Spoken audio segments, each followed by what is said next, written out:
My dad managed our body shop, and one day he called me into his office and he says, Ronnie, he says, the guys out in the shop got together and they want to have a meeting with us.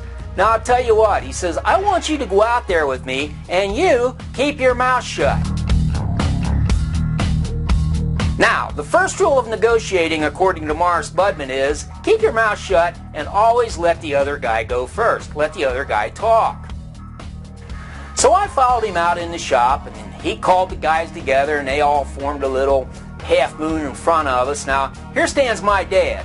He's got on a tailor-made suit, wingtips, a white shirt and a tie, and a great big gold diamond ring on his finger. And he says to these guys, he says, well, what can I do for you guys? Rule number 2. Always know when you go into a meeting what you're negotiating for ahead of time. So one of these guys pipes up and he says, well, Morris, he says, we got together and the guys decided that I should be their spokesman. My dad says, okay, what can I do for you, Bruce? Well, Bruce says, you know, Morris, it's been a long time since we've had a raise and we kind of got together and we think we ought to have a raise.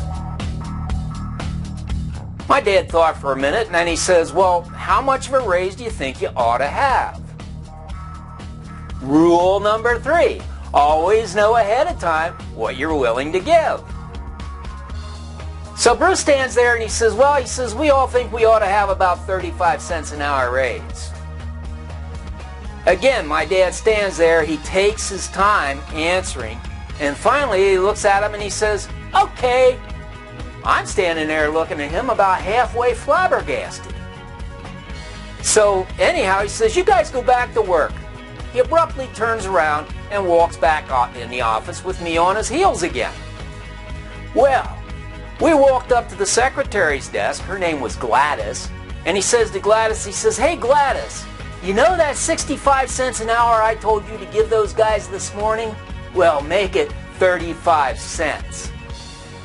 Rule number 4, always have a number in your head. Know what you are willing to negotiate for.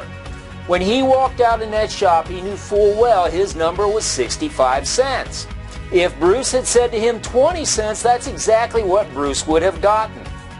However, if Bruce had said 85 cents, he would have been negotiated down to 65.